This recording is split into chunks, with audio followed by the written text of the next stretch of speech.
So this morning, my name is Lark Zunich, and I am the coordinator of education here at Unity Church. So I'm stepping in for Reverend Rogers, and I don't think of myself as the B team, but the A+ team. So here we go. So this morning, we're going to begin with an experiment. And when I say go, I'd like everyone to try to stand up. Are you ready? Go. Oh my goodness, you're actually standing. No, sit back down. I didn't ask you to stand up.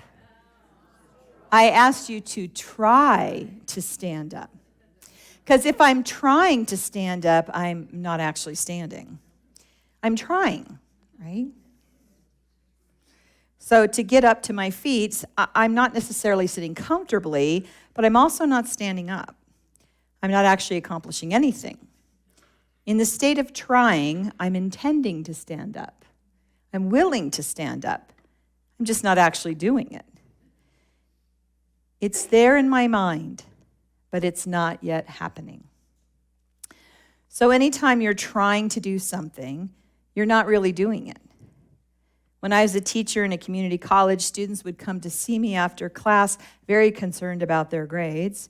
This usually happened after they earned a low test score or got a bad grade on a paper. And I'd sit down with the student and I'd ask, "Are you doing your homework?" And it would drive me nuts when they said, "I'm trying." If I asked them to open their books, I knew exactly what I would find. Their textbooks would be pristine clean. There would be no annotations, no highlighting, no Post-it notes. The end of the chapter exercises would all be blank. See, they wanted to do their homework. They intended to do it. They just weren't quite accomplishing the task. It was as a teacher that I learned that the phrase, "I'm trying," was really about inactivity. It means, no, I'm not accomplishing that task. So think about it. Have you been trying to get into an exercise routine? How many years have you been trying to have a regular quiet meditation and prayer time? What about that book you were going to write when you retired? Are you still trying to find the time? Is it happening or at the willing, intending phase without the follow-through? Maybe you've decided to clean out the garage, write a friend a note, or volunteer for that group that you really like. Yet it sits on the to-do list week after week.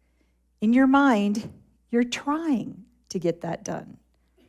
I think we all have places in our lives where we're trying to do something that mysteriously just never happens.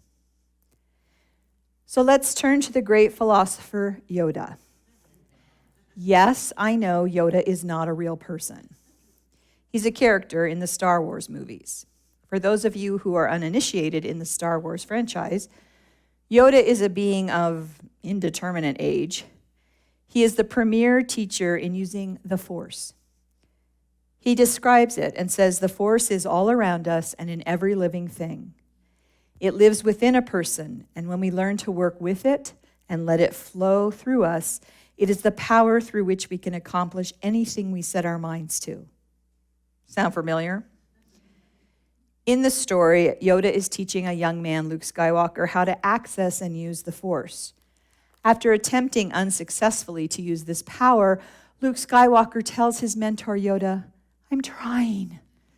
To which Yoda responds, "No, try not.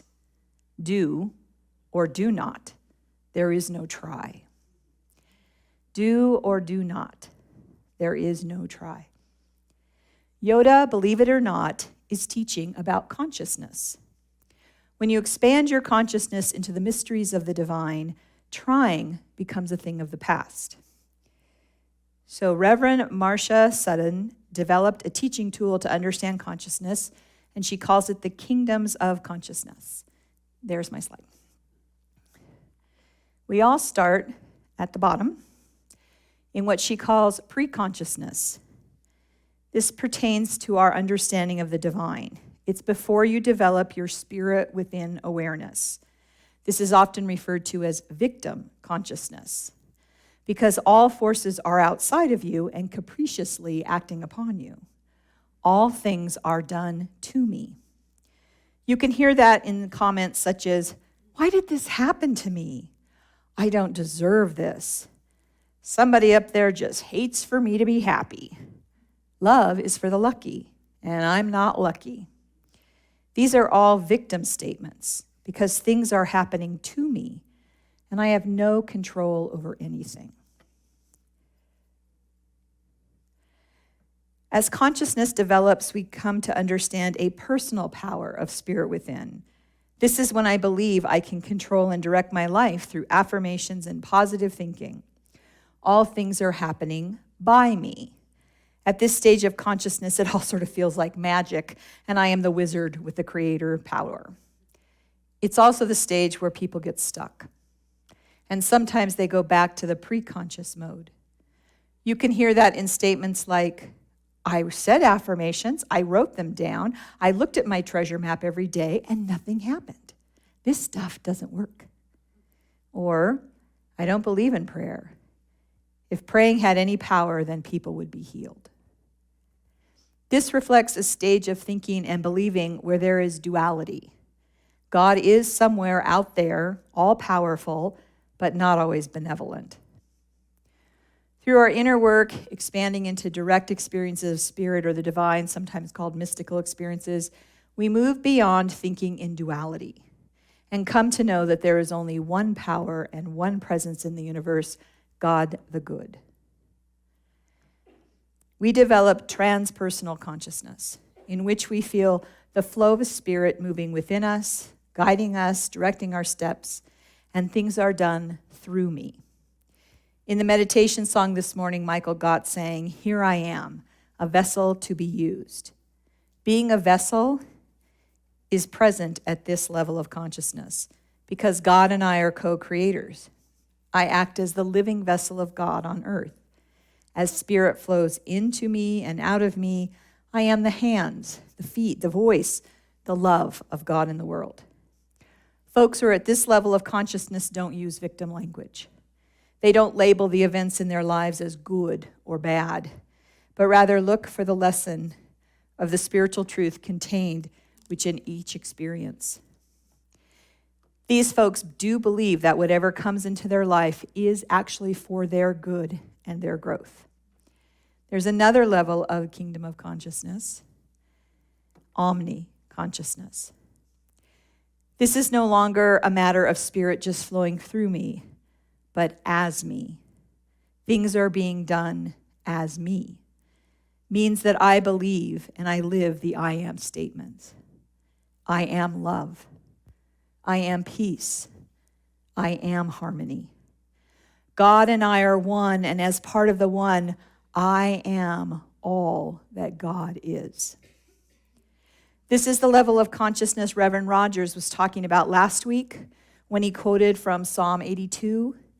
In the biblical translation by George Lamsa from the Aramaic text, it says this, I have said you are gods. All of you are children of the Most High. Living from the omni-consciousness, we prove Jesus correct when he said in John 14, we would all be able to do the very things he did and more. Now, does anyone live in the omni-conscious all the time? I don't know, maybe Gandhi? Okay. But most of us move through the kingdoms in each area of our lives. We may be at different places depending on the issue or our awareness level. We don't necessarily move straight up. We move back and forth and spiral up and down through the levels of consciousness. There may be areas of your life where you have developed a healthy and consistent omni-consciousness. At the same time, you probably will have areas in your life that might be waffling between the other three levels. Take, for example, a cancer diagnosis. You might start thinking, how can this be happening to me? Behind that statement is the false belief that if you pay your holy insurance, bad things won't happen to you. When I say holy insurance, I'm talking about the belief, however subtle, that going to church, giving to charities, being a nice person, a good person, even volunteering, will keep you from experiencing anything negative in your life. You paid your only holy insurance, but you still got cancer. Somehow you slid right into the preconscious kingdom of, this is happening to me and it's not fair. Most folks work through that initial slide into preconsciousness. They take a hard look at some of their false beliefs and examine their unsound thinking and move into a different kingdom of consciousness. When my sister Jana, and by the way, that was her voice who said the prayer today at our meditation. When Jana was killed in an automobile accident, my world shattered. I suddenly found myself floundering with a lot of forgiveness work to do, but not necessarily in the areas you might imagine. I never held any resentment or anger toward the 16-year-old driver who ran the red light. I never held any resentment or anger toward my Jana's daughter-in-law, Kelly, who was driving the car. It was an unpreventable accident for her. I showered her with my love and prayers. But my grief is profound, and as I work through it, I discovered that I am very angry with my brother-in-law. Now, emotions don't make sense, but they point you in the direction you need to go. I'm working through forgiveness toward my brother-in-law and even toward Jana. I am so hurt that she left me and ruined our plans for a future of living together in Portugal. So you can see that I am all over the map in the kingdoms of consciousness. Up, down, and all around. I am graciously see the God in all for both drivers, but I am way down in victim mode in other areas. You don't need to remember the names of these kingdoms, but it helps to remember the part that's written in bold. Starting at the bottom, we say, all things are done to me, by me, through me, or as me. Let's do that together. All things are done to me, by me, through me, or as me. So as you think about these kingdoms of consciousness, please keep in mind that they are not static. And it's important to follow your feelings.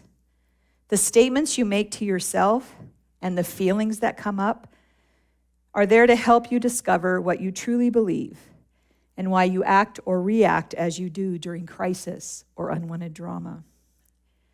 When it comes to moving through the kingdoms of consciousness, working on our false beliefs or holding on to thoughts that no longer serve us is key.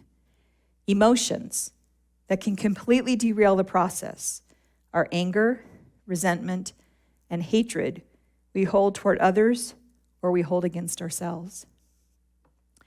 Richard and Mary Alice Jafala are the authors of The Quest, A Journey of Spiritual Rediscovery.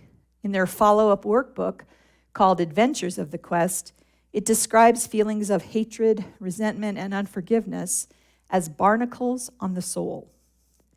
Most of us know that barnacles are small sea creatures that attach themselves to the hull of a ship. These barnacles add weight to the ship, and when enough of them glom on together, they cause turbulence and slow the boat down. A regular part of boat maintenance is scraping barnacles off the hull. Anger, resentment, and hatred are the barnacles we must scrape off in order to forgive both ourselves and others.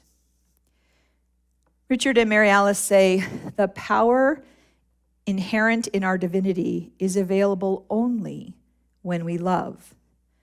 They assert that if we allow someone, anyone, to cause us not to love him or her, we allow that person to take our power. This includes those whom we judged to be unworthy of our love. Holding on to hurt, resentment, anger, and unforgiveness really derails our attempts to flow through the kingdoms of consciousness. Sometimes when you have these feelings, it is obvious. You're aware what you're feeling and you know exactly who you're mad at. But other times, it's not so clear. If you tell an old story about a friend, an incident, or one of your parents, and a flush of anger or resentment comes up, I hate to tell you this, but you're not over it. Even if you believe you've worked through it and it's old news because you've already forgiven them, your emotions tell the story. They tell the real story. The opposite of hate is love. When you retell that same story and the only thing you feel is love and oneness with everyone involved, then you've completed the job of forgiveness. I titled this talk, Trying to Forgive, because I think that is where people get stuck in their spiritual unfoldment. Inside of you, there is a deep hurt or a trauma, maybe an injustice, even a well of sadness for love you did not get. And even though we are all created in the image and likeness of God, even though all that we are and need to be is already within us, ready to come forth, we are still spiritual beings having a human experience. It is within our human experience that forgiveness needs to take place. Our human experiences include our histories, our encounters with others, internal messages and stories we have absorbed and believed about ourselves, false beliefs we've accepted without question or examination, and even societal norms and expectations. These are the barnacles we're in the process of scraping off. We pick up these barnacles from real events and sometimes from perceived or misperceived events. Have you ever tried to tell a story about your childhood around your siblings? And they keep interrupting, saying things like, "That's not right. You forgot about this. You're telling it wrong." Or my eldest sister's famous claim, "That never happened." Okay. The events and experiences as we remember them, or more importantly, as we felt them, are the stories we need to scrutinize. When we come up against something that is blocking our love from flowing or experiencing our oneness with God, there may be some forgiveness work to do. Even if it is something you thought you already let go of, get out the scraper and go after those life event barnacles. When you're ready to get serious about forgiveness, pick a process to help you heal the emotions and internalize the truth of oneness. You can use the model from Colin Tipping's book, Rattle for Forgiveness. Tipping has a 5-stage process for moving from feelings of hurt or anger about a situation to integrating a spiritual lesson and forgiving yourself and all those who are part of the situation. His method teaches us to look beyond the world of appearances and heal our human emotions so we can understand and live the spiritual reality. I recommend his method if you're carrying strong emotions that keep you locked in victim mode, where you feel out of control, helpless to make a change, or that everything is happening to you. If you prefer something simpler, there is the forgiveness practice from Hawaii called Ho'oponopono. Did I get all the ponos? I think so. It comes from the healing arts, and it's intended to heal relationships, especially those relationships you can't escape, like your family members. It is practiced as an art of personal strength and courage, and it is not intended to keep people in damaging or abusive relationships. There are 4 deceptively simple phrases. When you say these phrases with awareness, love, and intention, they are very powerful. You begin by clearing yourself of negative emotions and acknowledging your past, your part in the situation, by saying, "I am sorry."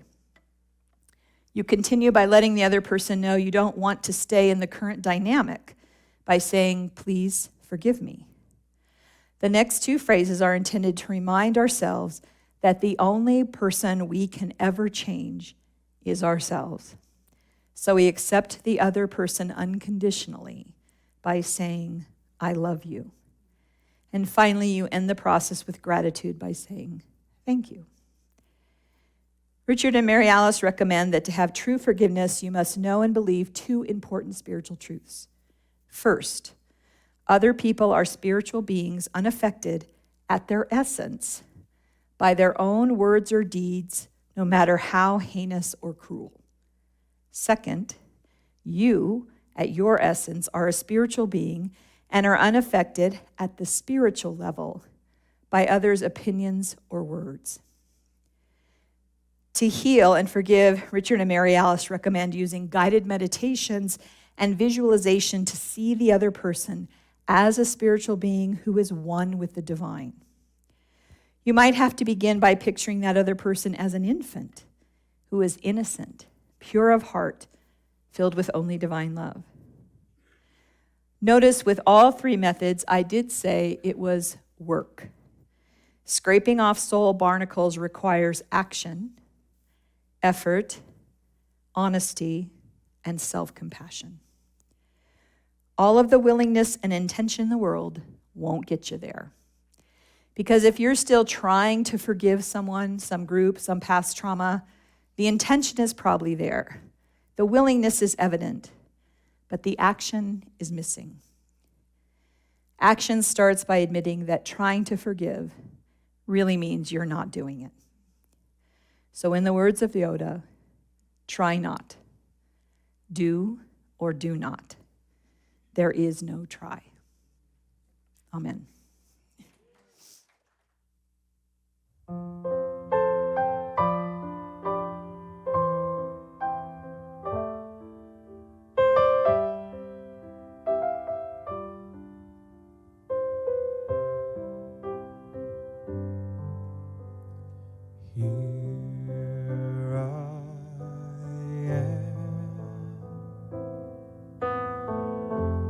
Vessel to be used.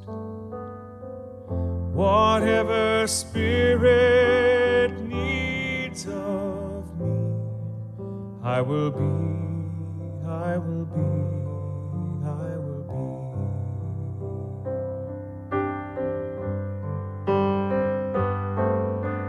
Here I am,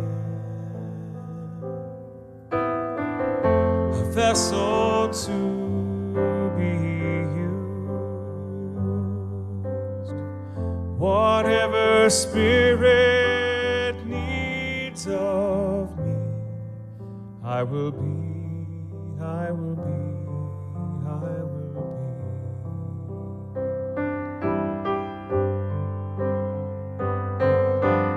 Here I am, a vessel to be used. Whatever Spirit needs of me, I will be, I will be, I will be.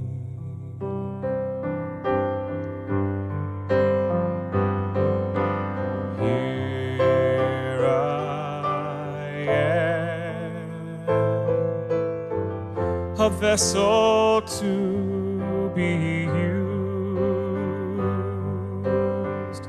Whatever Spirit needs of me, I will be, I will be, I will be.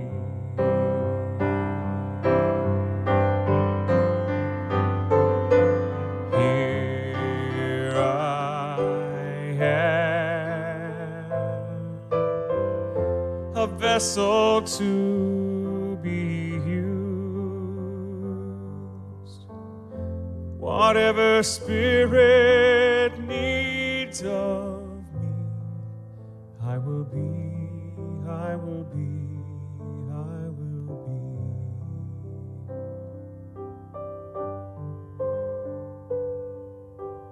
Here I am, a vessel to be used.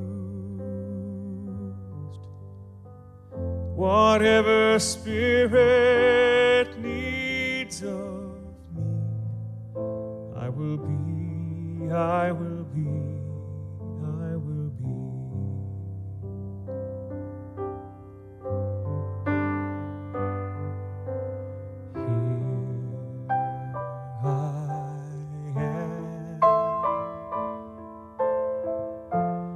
Vessel to be used.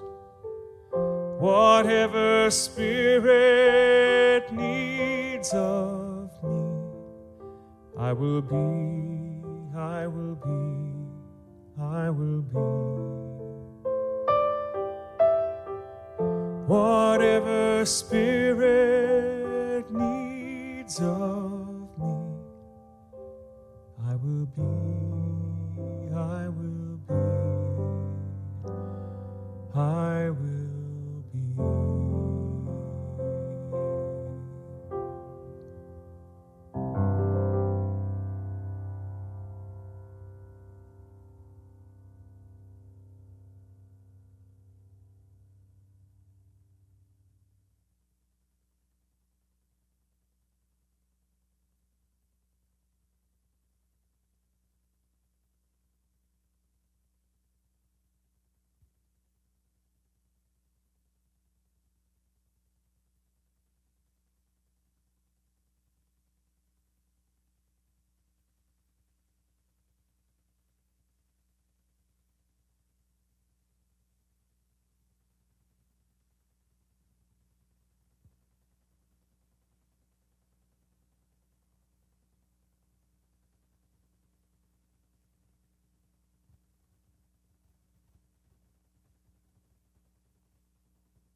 With each new breath,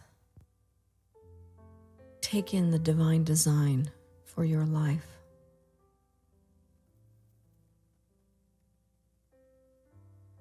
You are not a finished picture. The Holy One is discovering itself through you.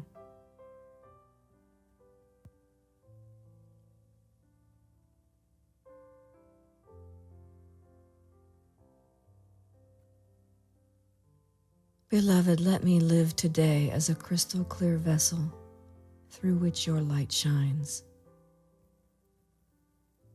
Let my every thought, word, and deed be to glorify my life your life, the life we are co-creating together.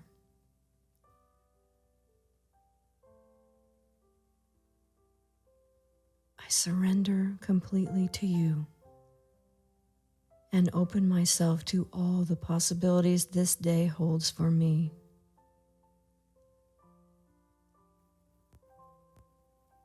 Let my surrender be the hallowed ground from which all my actions grow.